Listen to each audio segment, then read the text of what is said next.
Manuel Martínez, ¿cómo estás? Muy buen día. Buen día, Jesús.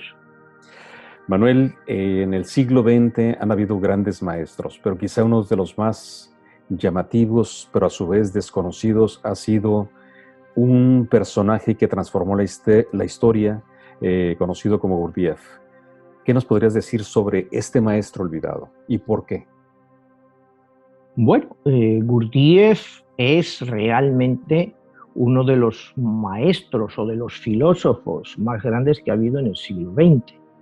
Quizá, pues, siguen, por supuesto, las escuelas que estudian todo el pensamiento de Gurdjieff. Gurdjieff es un auténtico innovador, eso no hay duda, ¿no? Porque te hace preguntarte a ti mismo, pues, realmente qué es lo que tú quieres en la vida y qué es lo que puedes conseguir de ella. Y te llega a la conclusión de que sin esfuerzo, pues no vas a conseguir nada. La vida es a base de esfuerzo, ¿no? Y una frase que define perfectamente a Gurdjieff es cuando él dice: lo más alto que un hombre puede llegar a ser es el ser capaz de hacer. O sea, ser capaz de hacer. Con lo cual está poniendo todos los, digamos, todos tu posibilidad de futuro o de despertar en tu cancha. O sea, él no cree en la ayuda que te venga de otras personas, ¿no? Sino que te tienes que ayudar a ti mismo. ¿Y cómo puedes ayudarte a adquirir este conocimiento de quién realmente eres? Pues trabajando continuamente. Y sin olvidarte de lo que has venido a hacer, que es a satisfacer tus necesidades de aprendizaje y entender la realidad en la que vives.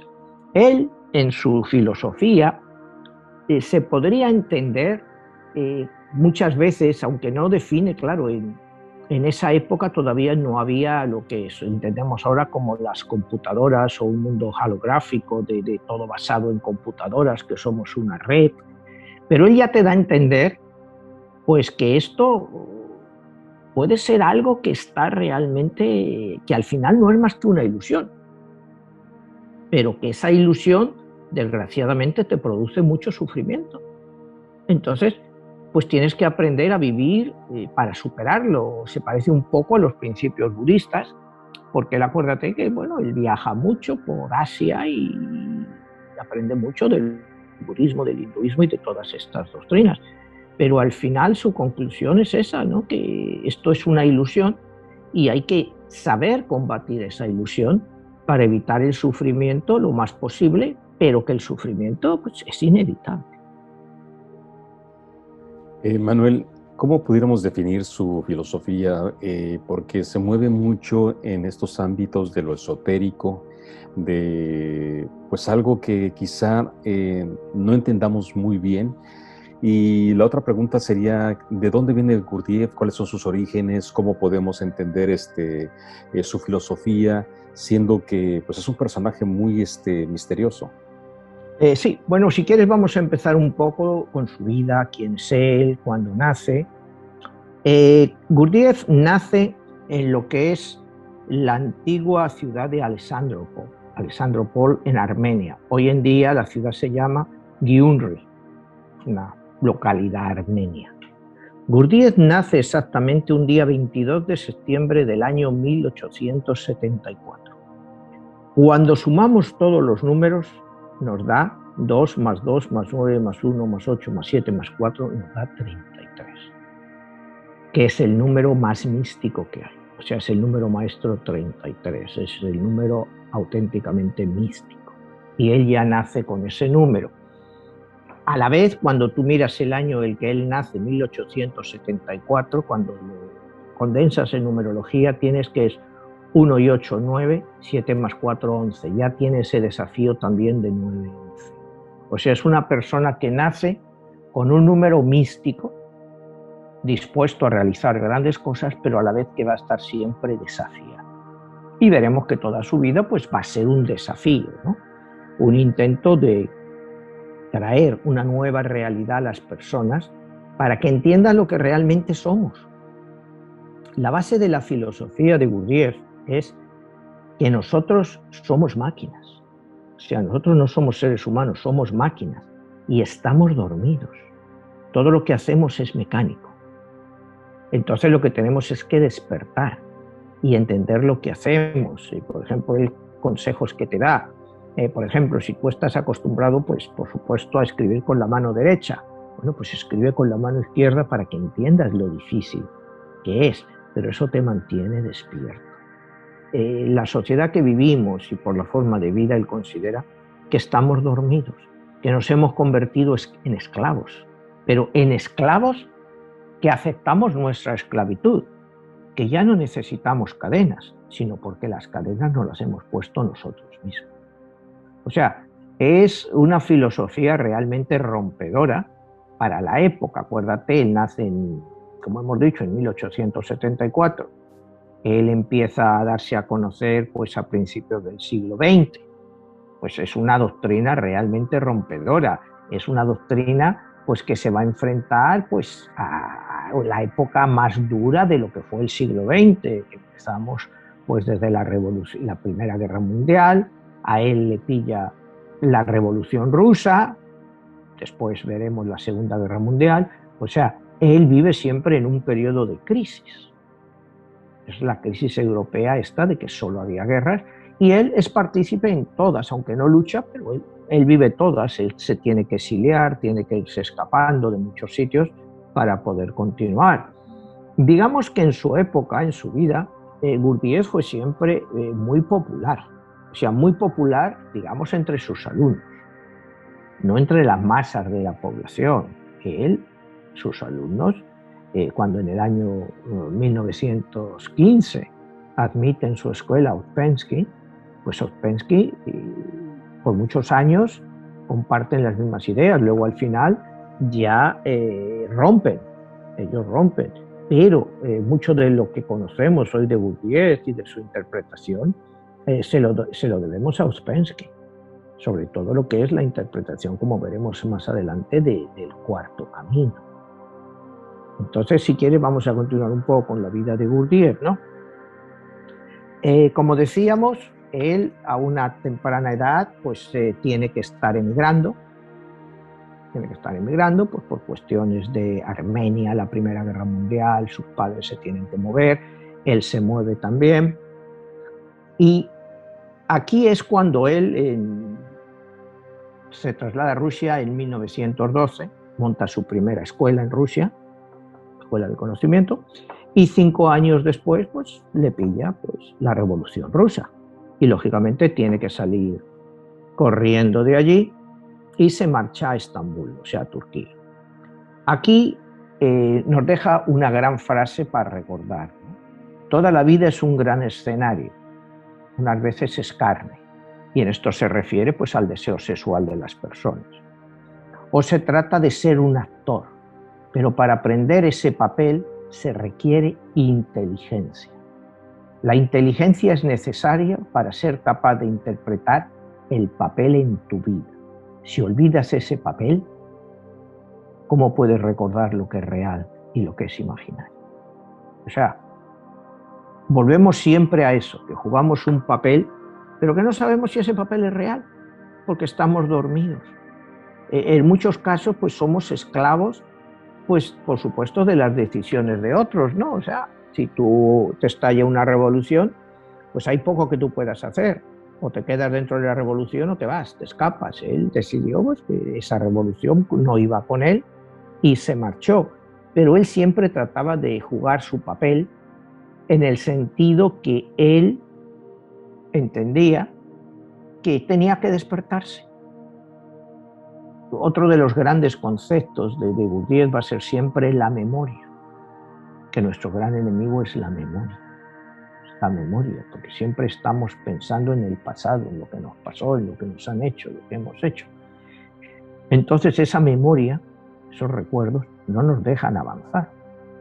Entonces hay que despertarse para vivir en lo que es el momento y de ahí progresar. Él empieza a viajar, se va por el Oriente y por Asia, y lo describe todo en un libro que se llama Encuentros con hombres notables.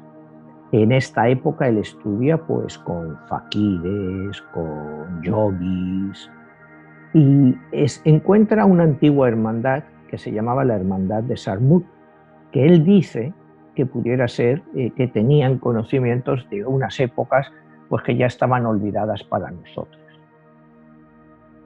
Entonces, pues él, bueno, pues estudia con ellos por bastantes años y finalmente luego vuelve a Europa y sigue con sus enseñanzas. De aquí te viene un pensamiento de él que dice: el que ha sabido pero no sabe, permítanle ver una vez más el origen de todo. El que ha sabido pero no sabe, permítanle ver otra vez el conocimiento de todo. ¿Cuál es la interpretación de esto? Bueno, ahí te habla abiertamente de la reencarnación, de las muchas vidas que hemos vivido, en las cuales hemos aprendido algo. Entonces, tenemos que despertar a ese conocimiento y tratar de aprender lo que ya habíamos aprendido. Él, hablando de reencarnación, es un poco mucho en el sentido budista. Él cree que hemos sido pues minerales, hemos sido plantas, hemos sido animales y finalmente somos hombres o mujeres o sapiens, como lo queramos llamar, lo que queramos ser, pero que al haber olvidado todo, pues siempre tenemos que empezar de cero. Entonces ese es un problema muy grande para todos nosotros, el volver a reaprender algo que ya hemos aprendido. Y el que abre su mente y trabaja para ello, lo va a aprender mucho más fácil que el que vive pues en un estado de máquina, como una máquina, que todo le es mecanizado. Entonces, en este punto de su pensamiento es donde viene toda la teoría de que si logras despertarte dentro de ti, no quiere decir que todo el conocimiento que has aprendido pues tenga que ser un conocimiento, digamos, matemático, físico. Es un conocimiento interno de tu yo, de lo que tú eres, de lo que somos, de lo que realmente somos. Cuando él se refiere a esto, no te habla de decir, bueno, si recordamos nuestras vidas, si fui un médico, pues voy a saber ahora todo lo que había aprendido de medicina. No, él se refiere a tu conocimiento interno, a tu yo, a tu persona. Y a raíz de eso, pues te vienen frases como, si no respetas a tu prójimo, ¿cómo te vas a respetar a ti mismo? Porque dice, ahí más adelante, cuando él escribe una obra de teatro, la escribe con sus estudiantes, él pone un telescopio mirando al cielo. Y entonces dices, ¿qué ves? Bueno, le dice un estudiante del cielo. Dice, bueno, pues lo que ves arriba es como lo que hay abajo. Y tu ser más próximo es tu prójimo. Entonces, si quieres aprender, aprende primero respetando a tu prójimo. Y a partir de ahí ya habrás dado un gran paso adelante. Cuando habla esto de lo de arriba es igual a lo de abajo, pues es lo que yo pongo en mi libro, pues sobre toda la creación de los dioses, de toda esta historia que hago, en el sentido de que pudiéramos ser una emanación de los dioses. Él te va más fuerte cuando habla de los humanos, de los seres humanos. O sea, dice que hay algunos que tienen alma y otros que no tienen alma. Pero que cuando vienes aquí, a esta tierra, vienes sin alma. Y a través de tu trabajo, eres capaz de adquirirla. Cuando te hablo de trabajo, te hablo a través del trabajo interno. Entonces, él se plantea que hay muchas gentes que viven en este mundo, pero que no tienen alma. Porque el alma solo se adquiere a través del trabajo. Y este es un concepto quizá único, quizá único, ¿no? En el sentido de que hay gente con alma y gente sin alma, y cuando miramos, no sé, el mundo que nos rodea y cuando vemos, pues como hemos hablado de otros personajes que han pululado en la época de él y antes de él, en lo que fue todo el siglo XX, pues es un planteamiento crucial. Hay gente con alma y gente sin alma. No sé, quizá muchos de los telespectadores que nos estén viendo se pueden hacer esa pregunta. No sé, porque yo conozco a mucha gente y o ves andando y dices, bueno, ¿y esta gente realmente puedes decir que esta gente son humanos o tienen algún concepto? ¿O realmente Gurdjieff tiene razón, que el alma te la tienes que hacer tú mismo y que realmente cuando has llegado a ese punto, pues puedes tenerla? Manuel, ¿tú consideras a Gurdjieff como un filósofo mesías libertador del conocimiento? Porque todo este tipo de cuestionamientos en una época donde no existía todo este tipo de información, de publicaciones, que quizás no era tan común, y más él viniendo de una región de esa parte de lo que, bueno, pues pudiéramos decir era Rusia, toda esa parte de extrema del Medio Oriente, ¿cómo se puede entender pues sus enseñanzas, su influencia en ese cuestionamiento, y cómo tú es que lo pudieras, pues no sé si en un momento dado adaptar a lo que tú escribiste en tu obra, en tu libro 22, La Guerra de los Dioses, a donde se habla de una liberación y se habla de una libertad, y que también se habla también a su vez como de una esclavitud que tenemos? ¿Cómo es que se accede a ese conocimiento y cuál es esa parte donde debemos de entender que es el trabajo interno? Bueno, pues él llega a la conclusión de que la única forma de alcanzar ese conocimiento y esa liberación y quitarnos de esa mecanización que nos envuelve es a través de lo que él llama el cuarto camino. El cuarto camino, él dice que en la historia hay tres caminos, ¿no?, de conocimiento. Tienes el camino del fakir, el fakir de la India y todos estos que pueden estar, y él recuerda en sus viajes a la India que vio un fakir que llevaba 20 años doblado en la misma posición y que para ser movido, como él no se podía mover, que estaba en esa posición, le tenían que mover sus discípulos. Ese es el camino del fakir, que es un camino, como él dice, muy duro y difícil de trasladar a la sociedad en la cual él vivía, una sociedad turbulenta, totalmente turbulenta, porque la vida de él, a pesar de sus viajes al Oriente, a la India, países exóticos para adquirir conocimiento, realmente su vida se centra en Europa, y en una gran parte de su vida, sobre todo al final, pues es en París durante la Segunda Guerra Mundial. O sea, entonces él considera que el camino tiene que ser diferente. Entonces, habíamos hablado del primer camino, era el camino del fakir.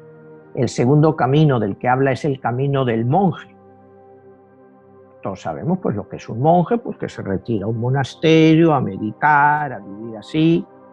Bueno, él lo considera que es un camino, si las personas, los monjes, lo han querido aceptar como fórmula de conocimiento y para despertar, pues es un camino adecuado, pero que no se puede trasladar a la sociedad, porque no todo el mundo puede estar metido en un monasterio. Primero, pues porque la gente tiene obligaciones familiares, de trabajo, todo, tiene responsabilidades.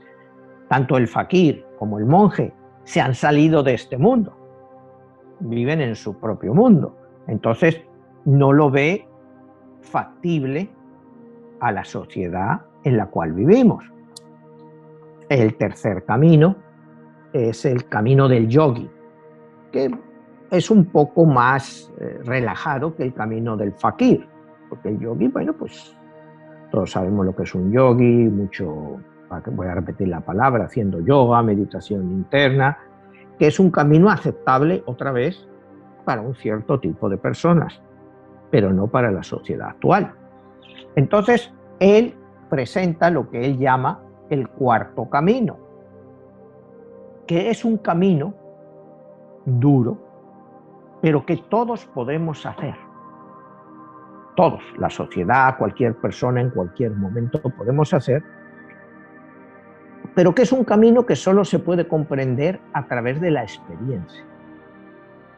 O sea, tú no puedes meter a un muchacho de 8 o 10 años a que inicie un cuarto camino, pues porque ese muchacho pues no tiene la experiencia ni los conocimientos. Es un camino consciente basado en la experiencia.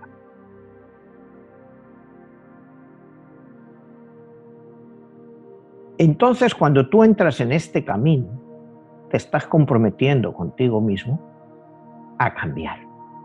Lo primero que tienes que hacer es el cambio dentro de ti mismo. Y lo primero que tienes que hacer es expanderte, tratar de cruzar el camino, no bloquearte. ¿Cómo lo podríamos aplicar ese cuarto camino en la actualidad? Bueno, pues es complicado. El ser humano, según él, para entrar en este camino, necesita un sistema o un procedimiento para poder despertar. Él es el punto fundamental, despertar, porque vivimos dormidos. O sea, aceptamos todo lo que nos pasa. Tenemos que despertar, que darnos cuenta que somos máquinas. Hay que despertar de eso. Cada tipo de persona, este camino es diferente y el sentido del mismo pues también es diferente, porque cada persona tiene una circunstancia diferente. Hay que concienciarse, trabajar mucho en ello, pero al final este cuarto camino te ayuda realmente a conocerte a ti mismo, y una vez que has logrado conocerte a ti mismo, pues eres capaz de liberarte, sobre todo liberarte de lo que es esa máquina que dice que somos. Porque somos máquinas, según él, solo todos nuestros movimientos son mecánicos. Actuamos, reaccionamos, acción, reacción, todo es rechazo. El cuarto camino no te obliga a que te retires del mundo, como hablábamos antes del camino del yogi, del monje o del fakir. Pero sí exige que te olvides de todo aquello de lo que has vivido hasta el momento. Es decir, todas estas cosas que te han estado influenciando, hay que estar preparado para él, porque vas a tener que renunciar a muchas cosas. Hay que concentrarse en nosotros, en tu persona, pero vas a llegar a un conocimiento mucho mayor conociendo a tu prójimo. Y llega eso a decir que solo puedes cuidar de lo propio cuidando de lo ajeno.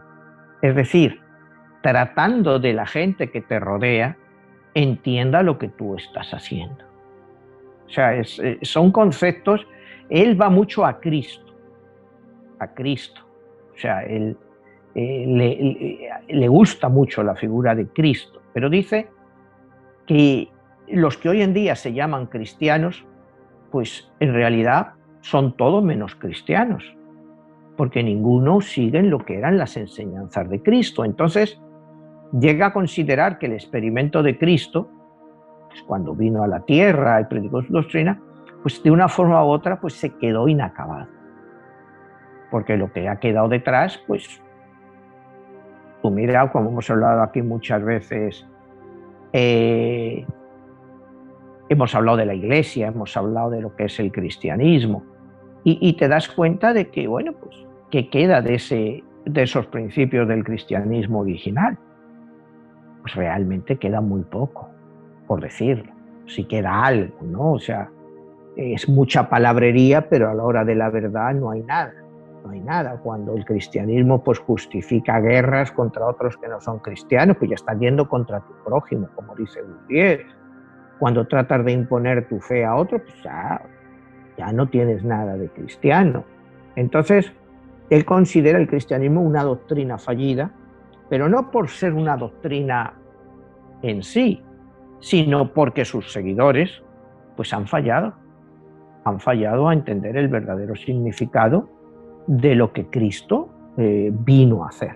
Pero en fin, él entra mucho en sus debates en la figura de Cristo, ¿no?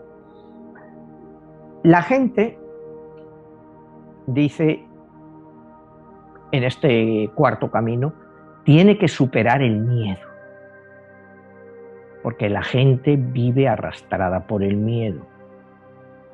Y hay momentos en que ese miedo en nuestra vida se convierte en una obsesión. Ese es el punto de él. O sea, tenemos tanto miedo que estamos obsesionados por ese miedo. Y entonces, para superar ese miedo, otra vez vuelve a que hay que tratar de no tener miedo de los otros. No hay que tener miedo de la otra gente, sino que hay que tratar de entenderlos. Y para entenderlos, pues hay que ponerse en la propia situación de esa gente. Para tratar de decir, bueno, porque el miedo te lleva a la agresión. Eso está claro. Las agresiones de unas personas porque una persona te ataca, bueno, porque tiene miedo de ti, que le vas a hacer algo. Entonces, lo que él dice es que la única forma de superar ese miedo es mira las raíces de ese miedo que tienes. ¿Por qué bien? ¿Realmente tienes miedo de que esa persona o ese país, podríamos extrapolarlo a los países, vaya a agredirte? ¿O es que tú te imaginas que es así? Entonces trata de analizarlo, ponte en la posición de la otra persona y trata de definir cuál es la realidad en que vives. No es dejarte llevar mecánicamente. Si por ejemplo los gobiernos te dicen es que esta gente, bueno, hemos hablado de Hitler, hemos hablado de otra gente, los judíos son un problema, nos van a agredir, nos van a destruir. Bueno, ¿qué hay de realidad en eso? Trata de salirte de la masa y sé un ser pensante por ti mismo. O sea, como ves, son conceptos que, como él dice, no son conceptos nuevos, sino que él los ha traído de nuevo. O sea, porque estos conceptos pues han rondado siempre en la historia y en la filosofía, pero parece que nos hemos olvidado de ellos. Por eso dice, hay que recordar. El que sepa que ha sabido tiene que volver a recordar. Ahí te va a la parte del amor propio. Él dice que el amor propio es muy importante en una persona, porque si una persona tiene amor propio, demuestra pues que es él, es lo que él dice, que es él, pero hay que disociar amor propio del ego. Cuidado, una cosa es el amor propio y otra cosa es el ego, porque el ego es destructivo, el amor propio no. El amor propio se basa en respeto a ti mismo, que es lo primero que tienes que tener, respeto a ti mismo. Una cosa es como acabamos de decir, el ego, que el ego te hace creer que puedes ser invencible o que eres, y el amor propio. Fíjate, son dos conceptos que mucha gente puede pensar que es lo mismo, pero no es lo mismo. No es lo mismo. El hombre se le da un número determinado de experiencias durante esta vida. O sea, porque tus experiencias no van a ser ilimitadas. Si tú eres capaz de economizar esas experiencias, vas a prolongar tu vida. Lo que quiere decirte en esto es que, bueno, si estás viviendo una experiencia buena, extiéndela. Si estás aprendiendo, que has entrado dentro de un área de aprendizaje importante, sigue por ese camino, porque esa es una experiencia que se te ha dado. No inmediatamente dejes de progresar en esa experiencia para saltar a otra. Eso, cuando él lo compara pues, con la sociedad actual en la que vivimos, pues es muy difícil de hacer, porque nosotros tal como van nuestras vidas, pues saltamos de experiencia en experiencia y dejamos un montón de experiencias pues totalmente inacabadas. Entonces, él te dice que la evolución del hombre pues es la evolución de su conciencia, que eso es lo más importante que hay, la evolución de su propia conciencia. A ver, Manuel, también sería el resultado de su inconsciencia, porque estás hablando como si ya fuera el momento en que ya es el producto terminado de una persona que ha trabajado en sí mismo y en lo que él menciona el recuerdo del ser, del sí mismo. Entonces, en este caso, pues él quizá una de las cosas que viene a hacer es ese gran cuestionamiento donde nos viene a plantear de que lo que creemos que somos realmente no lo somos. Entonces es ahí donde entra la siguiente pregunta. ¿Qué se hace y cómo se hace para poder uno pues estar claro? Porque él pone pues obviamente toda esta información en un contexto, en una época que pues no era muy común tener acceso a ella. Y hoy en día que lo tenemos más a la mano, nos preguntaríamos qué tanto hemos aprendido de eso, porque podemos leer un libro de él, pero qué tanto trabajamos en ese trabajo interno.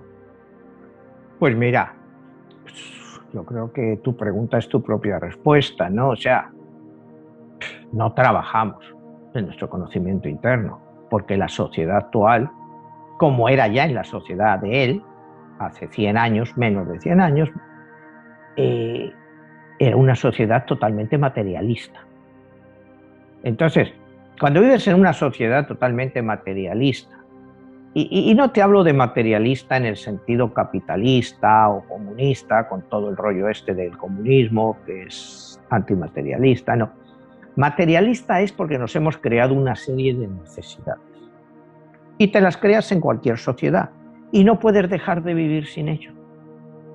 Entonces, la única forma que tú tienes de superar eso es tratar de mirarte a ti mismo, analizarte. Y vas a ver que cuando te mires, no te vas a conocer, según Gurdjieff. El hombre que trata de verse a sí mismo corre el gran peligro de no gustarse. Cuando tú te analizas personalmente cómo eres o cómo es tu relación con otras personas, pues una gran parte de la gente se da cuenta que no se gustan a sí mismos. Entonces lo que dice es que tienes que levantarte de esa silla en la cual estás sentado y salir a buscar otra cosa. Pero corres un gran riesgo, que cuando vuelvas, quizá esa silla de la que te has levantado ya no está. Entonces eso es el miedo que nos da a avanzar. Tenemos miedo a avanzar, pero cuando te hablo siempre de avanzar en Gurdjieff, no te hablo de avanzar en el sentido económico. Siempre habla en el sentido espiritual, en el sentido del avance de tu conciencia.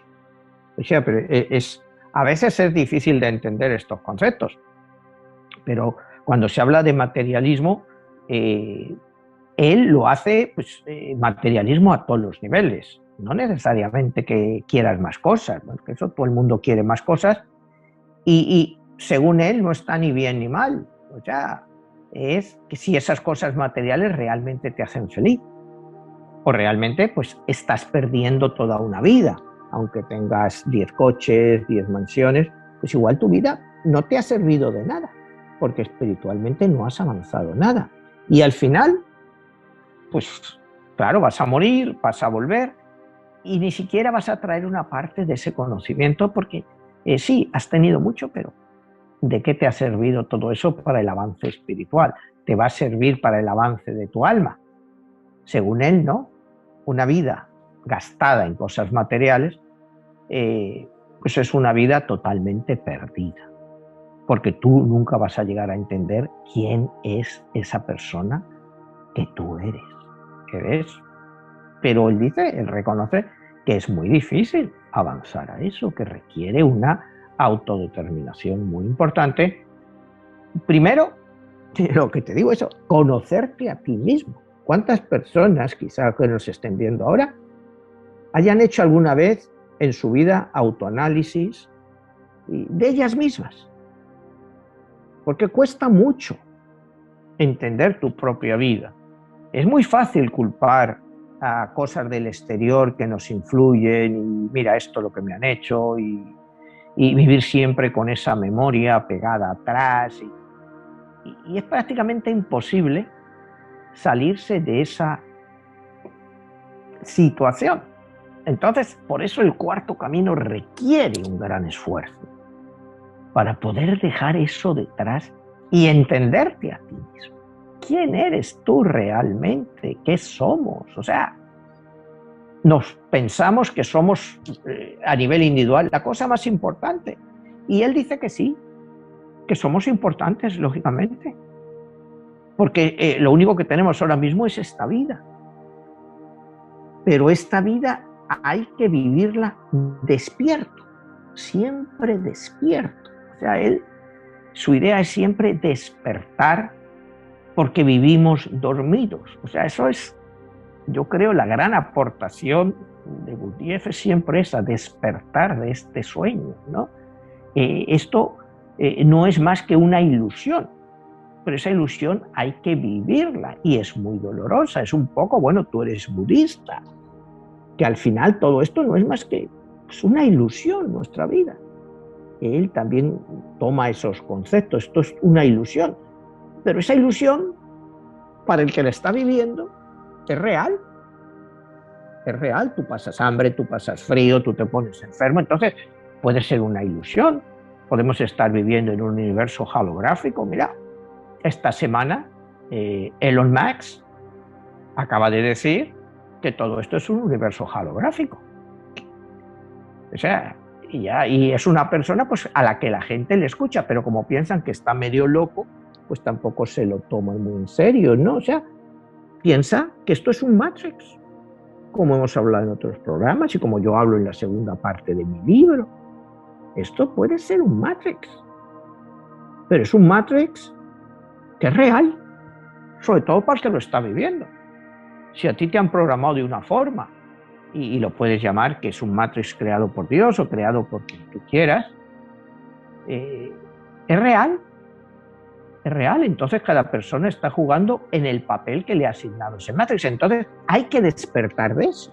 O sea, y te pongo este ejemplo para decir, hay que despertar como en la película de Matrix. O sea, cuando ellos despiertan, se dan cuenta que están dentro del Matrix y quieren salirse de ese Matrix. Pero Pues a ver, es Manuel, un poco estas ideas. A ver, Manuel, pero ahí la pregunta sería, en ese despertar, ¿es que no podemos despertar porque no queremos o porque no sabemos cómo despertar? Pues las dos cosas, Jesús. Porque no queremos, primero porque no creemos en el Matrix. Y segundo porque no sabemos despertar de él. O sea, ¿cómo vas a despertar de algo que no sabes que existe? O sea, tú no puedes despertar de eso. Por eso acuérdate, en la película de Matrix pues te daban una pildorita para olvidar o para cambiarte la posición social. Estás hablando de que, primero, no sabemos si esto es un Matrix o no. O sea, cada día, según avanza la ciencia y todo eso, pues te da más indicaciones de que pudiera ser. Y eso es lo que ha venido a decir Elon Musk. Pero como te digo, Elon Musk pues dice mil cosas.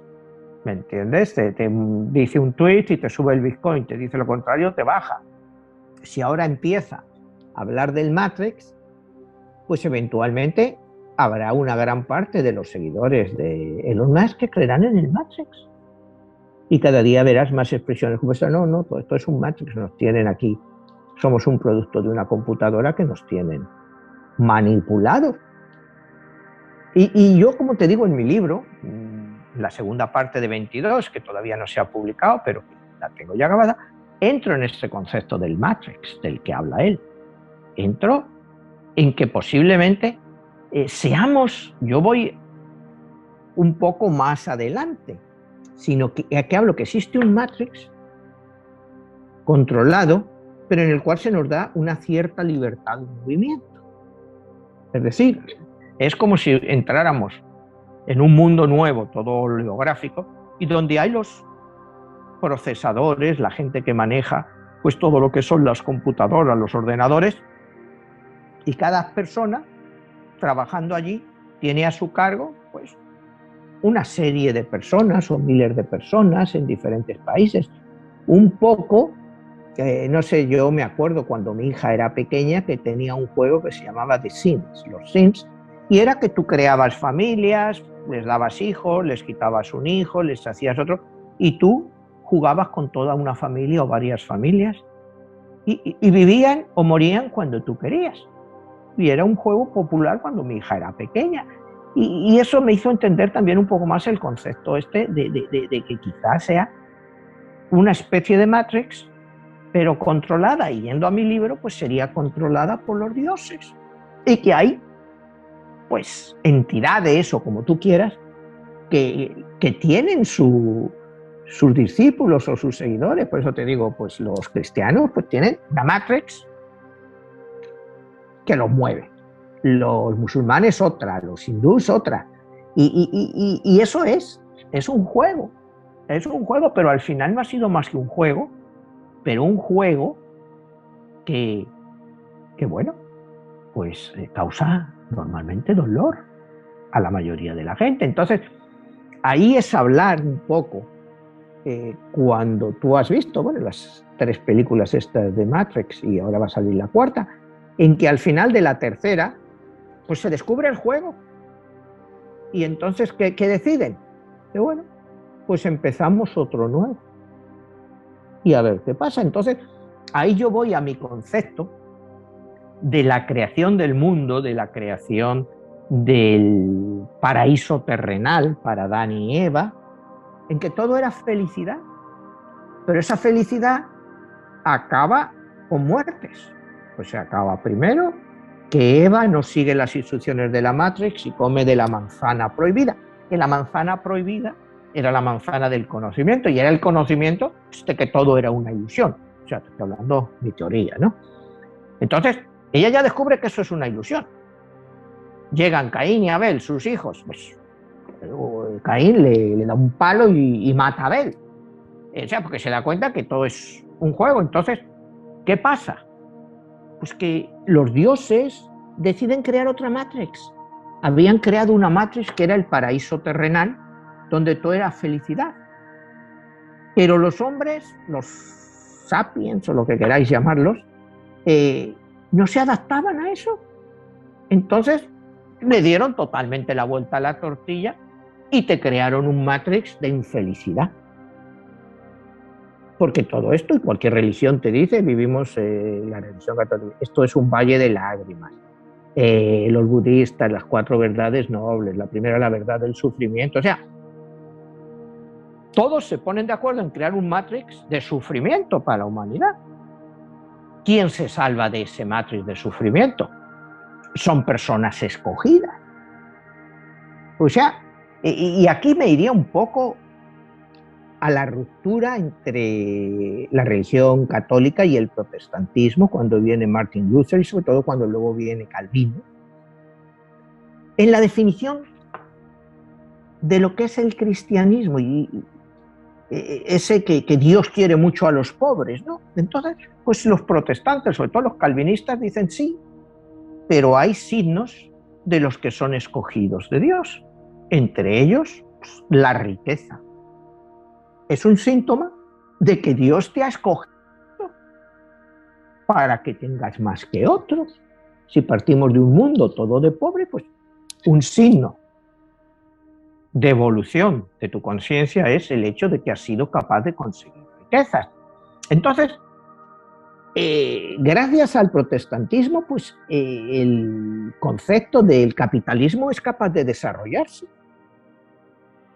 Porque dice, una persona que avanza económicamente quiere decir que Dios está de su lado. Es un signo visible de que Dios está de su lado. O sea, fíjate este concepto que tú no lo ves discutirse en ninguna parte. O sea, tú no ves esto como un síntoma. O sea, tú, si ves la Iglesia Católica, pues por supuesto hay mucha gente que vive muy bien dentro de la Iglesia Católica, pero hay muchos pobres. Muchos de los países más pobres del mundo, sobre todo aquí en Latinoamérica, lo vemos que son católicos. ¿Por qué el protestantismo que se asentó en Estados Unidos, Canadá, pues esos países se han desarrollado mucho más? Bueno, ese es la conciencia calvinista de esta gente, que el poseer riquezas no es malo. Al contrario, es un signo visible de que Dios está de tu lado y te ha ayudado a conseguir esas riquezas. Entonces, entrando en toda esta polémica o en toda esta discusión, las aportaciones de Gurdjieff pues son muy válidas. Son muy válidas, ¿no? O sea, y te digo, la intervención de esta semana de Elon Musk con esto del universo holográfico, pues yo creo que eventualmente va a dar un debate, va a abrir un debate en todo esto, porque él es tan inteligente, porque nadie le puede negar que el tipo es inteligente y visionario, y es uno de los hombres más ricos del mundo. ¿No será que él es uno de los favoritos de esta Matrix? ¿No será que la Matrix actúa así? Y los otros estamos dormidos, como dice Gurdjieff, y no nos despertamos a ver esa realidad. No sé si mis paralelismos pues, pueden tener para las personas que nos están escuchando sentido, ¿no? Pero yo es como lo veo. O sea, existe la posibilidad de que esto pues esté todo en cierto modo manipulado, y es lo que te habla Gurdjieff. Sí, Manuel, pero está la parte esta de poner en contexto toda esta información, porque viene de milenios, viene de diferentes culturas, de diferentes épocas. Hoy en día, esto que está diciendo este personaje, ¿tú no crees que también pueda ser parte, como bien lo dices, de esa manipulación, a donde ahora nosotros lo vamos a ver ya todo con esos nuevos términos, hasta estas mismas películas de la Matrix, no pudieran ser como una programación para meternos en esos conceptos y sentirnos que somos parte de lo que ellos quieren que percibamos y sintamos? Sí, pudiera ser perfectamente.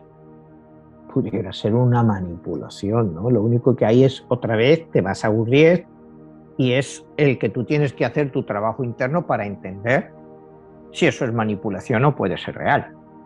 Porque como él te dice, la fe no le puede ser dada al hombre. La fe nace y crece en el hombre. Entonces, todo el concepto este que nos han metido desde niños de fe, pues eso no ha nacido de nosotros. Y él considera que la fe tiene que ser racional, porque cuando la fe es excesiva, pues se convierte en fanatismo. Y ese es uno de los puntos, lo que tú me dices, de que si todo esto del Matrix y eso pudiera ser que nos van a programar en relación a eso, pues pudiera ser, para que haya parte de la gente que crea y gente que no. Pero aún así, pues es hablar como de hablar de Dios o del cielo y del infierno. ¿Lo crees o no lo crees? Ni existe conciencia ni conocimiento sobre Dios, ni tampoco sobre una Matrix. O sea, venimos a esta tierra, como decía Gurdjieff, habiendo olvidado todo. Y hay que volver a aprenderlo. Hay gente que lo vuelve a aprender, o gente que se cansa en el camino, o gente que ni lo empieza. Porque para entender todos estos conceptos de Gurdjieff y de nuestra propia vida, hay que entender el concepto en el que vivimos. ¿Qué somos? Bueno, pues somos gente que quiere sobrevivir, que cada día quiere vivir mejor, pero para ello necesita trabajar y a lo mejor pues no hay trabajo. Necesita avanzar, necesita estudiar, pero a lo mejor no hay tiempo para estudiar porque está siempre trabajando. Entonces, todo es muy complejo. Todo es muy complejo. Por eso Gurdjieff habla de que el aprendizaje, el cuarto camino, el querer conocerte a ti mismo, el entender todo, requiere un esfuerzo muy, muy grande. Y él es el único que ve que podemos hacer en la sociedad actual es hacerlo nosotros mismos, porque, como te decía, él desecha, sin despreciar, cuidado, el camino del fakir, el camino del monje y el camino del yogi, pues porque se alejan de la realidad en que vivimos. O sea, si todos nos hiciéramos monjes, célibes, pues, el mundo se acabaría. Si todos fuéramos fakir, lo mismo. Si todos fuéramos yogis o el fakir ese que llevaba 20 años en la misma posición, pues a lo mejor aprendió mucho. Pero no sabemos realmente lo que ese señor aprendió, siendo capaz de estar 20 años en la misma posición. Entonces, lo que él habla es de esfuerzo. Y a través de ese esfuerzo lograremos despertar de nuestro sueño, de nuestro mecanicismo, de todo esto que vemos y que creemos que es real, pero que muchas veces no es real, aunque todos experimentamos el nacimiento y todos experimentamos la muerte. Esos dos hechos son reales. Si los ha hecho una Matrix, o los ha hecho un Dios, o lo ha hecho quien tú quieras, o sencillamente la vida aquí fue una causa natural, o sea, nadie sabe por qué explotó el Big Bang la vida, al final, según Gurdjieff, pues eso te da igual.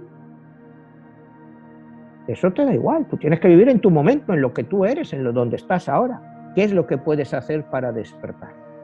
¿Qué es lo que tú puedes hacer? Manuel, Gurdjieff, ¿por qué se pudiera considerar como un maestro olvidado o un maestro desconocido? Y en este punto sería si él en un momento dado entraría dentro de las cartas de la luz o de la oscuridad, como lo manejas en tu libro. Bueno, digo un maestro olvidado porque no mucha gente conoce a Gurdjieff. O sea, tú hablas de filosofía del siglo XX y yo conozco a muy poca gente que conoce a Gurdjieff. Y te digo, y son gente pues leída y tal, pero nunca lo han oído. Por ejemplo, estaba hablando con mi hijo antes del programa y miraba la foto y dice, ¿pero quién es este personaje? Así que cuando ves la foto, ¿de dónde has sacado este? Dice, ¿quién conoce a este tipo? Y él se graduó de Cornell. ¿Quién conoce a este tipo? Nunca le he oído en mi vida. Entonces, pues, cuando lo primero que mira un muchacho joven y mira y ve la foto de Gurdjieff ahí calvo y con bigote y dice, ¿quién es este personaje? Pues ya te da idea de que le ven como un personaje. O sea, este tipo, ¿pero dónde va con esa cara? ¿No? O sea, ¿qué te puede enseñar? Por eso te digo, es un gran desconocido, pero a la vez un gran pensador. Él es su gran pensador, siempre fue su Sócrates, conócete a ti mismo, ¿no? O sea, él siempre viene a eso, a conocerse a sí mismo, pero es olvidado. O sea, muy poca gente, yo creo que muchas personas que van a ver este programa, pues no han oído nunca de Gurdjieff.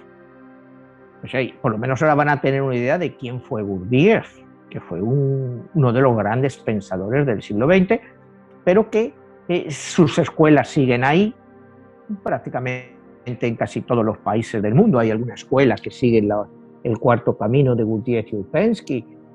Actores estudian también el cuarto camino para hacer concentración para sus obras de teatro y eso. Yo recuerdo conocer un actor en una de mis obras que decía, yo estudio mucho con Gurdjieff, o sea, me gusta mucho el método de Gurdjieff para concentrarme en mis personajes, porque dice, una de las frases que decíamos antes, tienes que interpretar un papel en esta vida, pero interprétalo lo mejor que puedas. Entonces creo que sí es olvidado, eventualmente puede ser rescatado del olvido. Pues no lo sé. Pueden ser tanta gente que hemos conocido rescatada del olvido. No sé si algún día será rescatado a nivel popular. Como te digo, a nivel esotérico y de estudiosos, sí es bastante conocido, ¿no? ¿Y lo pondrías en alguna de las cartas de tu libro de la luz y la oscuridad? Sí, él ya tiene carta, él jugó la carta del loco, carta de la oscuridad. ¿Y por qué?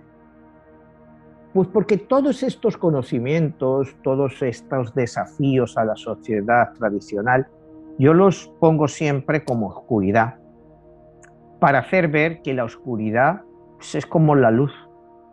O sea, no hay apenas una diferenciación. Esta carta de Gurdjieff, pues bien podría haber sido una carta de la luz, pero cuando tú miras en una sociedad en la que vivimos como una persona pues que desecha pues prácticamente casi todo lo que hace el ser humano, por ser que no tiene ningún valor, que solo es puramente material, que vivimos dormidos, que desafía las doctrinas tradicionales. Pues él siempre fue un desafío, fue un desafío. Entonces, pues una persona, digamos, un católico, te lee a Gurdjieff, te dice todas estas cosas, y dice, bueno, ¿y este hombre de qué va? O sea, de que Cristo vino aquí y no dejó su misión cumplida, que si todos los que se dicen cristianos son todo menos cristianos porque ninguno sigue la filosofía de Cristo. Entonces, él era una persona que desafiaba al sistema. Él desafiaba al sistema. Él, cuando sufre un accidente de automóvil que casi le cuesta la vida, y es ahí, después de eso, que él empieza uno de sus libros más famosos y que, bueno, pues de los libros más difíciles de entender, que es Los cuentos de Belcebú a su nieto. Es un libro clásico, igual que te decía antes, el de Encuentros con hombres notables. Este Cuentos de Belcebú a su nieto, a mí es un libro que me costó mucho leer. Lo leí completo, lo escuché completo, lo que yo escucho los libros, la mayoría, y bueno, tiene unos conceptos que son complejos, o sea, son complejos. Entonces, pues gente que lee esto dice, este tipo está mal de la cabeza, ¿cómo te puede decir todas estas cosas? Pero cualquier cosa que la mente humana es capaz de crear, pues por algo lo ha hecho, por mucha fantasía o por muchas historias que tú puedas creer, pues tienes una capacidad muy grande de poder crear eso. Manuel, ya perfilándonos al final del programa, en estos tiempos donde estamos inmersos en la tecnología, y si existe una Matrix, tiene que ver pues obviamente con toda esta cuestión de la globalización tecnológica, y que hoy no podemos vivir sin todos estos medios. ¿Tú crees que es todavía una voz que clama en el desierto para recordarnos que no nos debemos de olvidar del sí mismo? Sí, no hay duda, ¿no? Pero el problema es quién te enseña Gurdjieff, a quién le interesa Gurdjieff en la sociedad actual. O sea, es como decir, vete al budismo. O sea, ¿a quién le interesa el budismo hoy en una sociedad occidental? Es como todo, ¿a quién le interesa un cristianismo verdadero en una sociedad actual? ¿O es mejor vivir con lo establecido? Pues Gurdjieff es un poco de lo mismo. Él trata de hacerte despertar, de estar dormido. Pero la gente vive dormida, pero no sabe que está dormida. Esa es la conclusión de Gurdjieff. Por eso tienen que despertar. Pero tú le oyes decir a un señor eso, le dices, oye, que estás dormido, que tienes que despertar, y te mira como diciendo, ¿y de qué va este? O sea, no sé si me entiendes, en la sociedad actual, este tipo de que va a estar loco, que yo estoy dormido, te voy a dar ahí que estás dormido, el que estás dormido eres tú. O sea, hay que entender cómo reacciona la sociedad a estas cosas.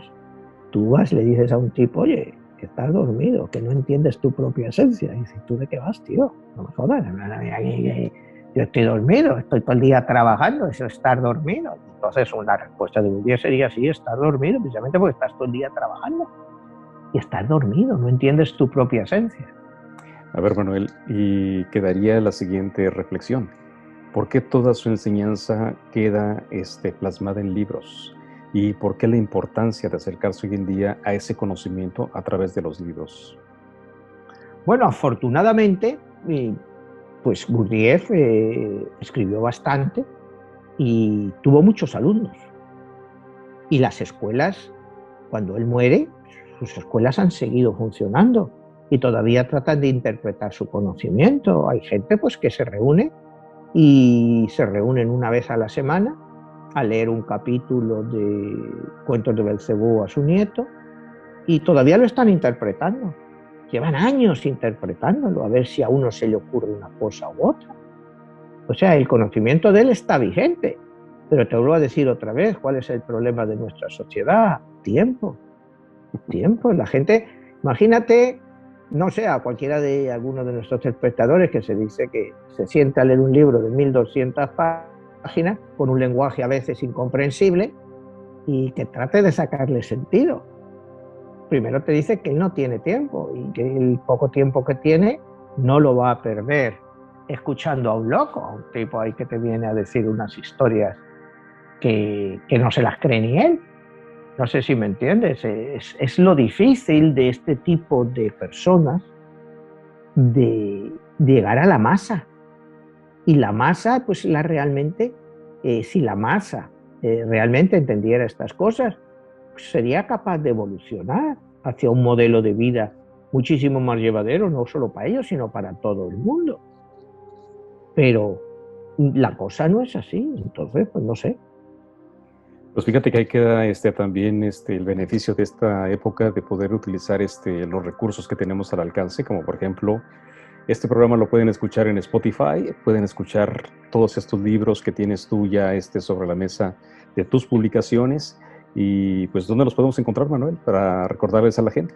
Bueno, pues mira, todos mis libros y audiolibros los puedes encontrar en Amazon. Todos en cualquier país los puedes encontrar. Spotify. Los puedes encontrar Spotify para escuchar los programas o verlos en tu canal o mi canal o en YouTube. En YouTube, ahí los puedes ver todos los programas y te digo, y los libros, te digo, puedes comprarlos físico, en ebook o en audio. Están todos. Bueno, pues invitamos a las personas a que nos dejen una reacción, un comentario, un like, que compartan este programa. Y pues te agradezco, Manuel. Estamos pendientes para la próxima y pues excelente programa. Gracias, Jesús. Nos vemos. Hasta la próxima.